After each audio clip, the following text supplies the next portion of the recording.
Sa number 6, motor nga ginapark ang ginkawat paagi sa CCTV camera, higayon na recover ang motor nga tuyo punta ni iprenda sa 1,000 ka pesos. May report si Romeo Subaldo.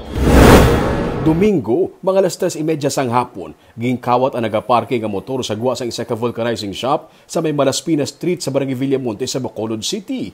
Pensar anay ni Ken Saloria, si papa niya naglakat kaging gamit ang motor.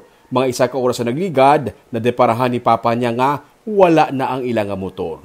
Gabantay ko doon siyang giyo, tapos do may nagandar motor bla. Oo. Nga amon motor, kay kabalo mo kung anong ano sa motor mo. Oo. Si papa, reman din sa gwa, abi ko siya bla naglakat daw. Paano yung ipanda na motor pag gali? Ging pangsugpon yung mga wire bla Oo. sa dalom sa headlight. Pinagi sa CCTV camera sa isa ka commercial establishment malapit sa ilang shop, nakita ang ini nga lalaki nga amo ang nagkuha sang motor.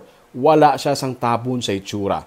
Ginusisa sang PNP kag nahibaluan nga ini siya nagapuyo sa likod lang sang Burgos Market. Sa follow-up operation sang PNP sa amuman nga hapon, na-recover ang motor sa likod lang dampi sa merkado. Ginbilin ini sang sospek, nakabaton sang impormasyon ang tagiya sang motor, nga gintuyo ini sang sospek kung tani nga iprenda sa balor nga 1,000 ka pesos.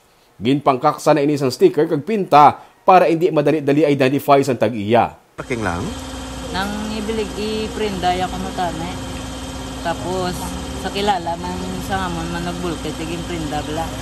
May lang katabo niya kilala nyo man ang perindahan. Pila ko na iparinday tani? Sa kalibo. Kay nakita sa kuno dayon ka pulis naglagan. Ano naabdan siya sa polis? Oo. Paray nga ginapangita sang pulis ang sospek. Sa nagligad lang nga semana, isa ka delivery rider ang ginkawatan man sa motor sa guwa sang isa ka building sa Hilado Street. Nadala pa kawat sang sospek ang mga parcel nga inog-deliver nga nagabalor sa malapit sa 25,000 pesos. Parayon man ang pag-operate sa Police Station 4 para matultulan kung diin gindala ang iyang nga motor.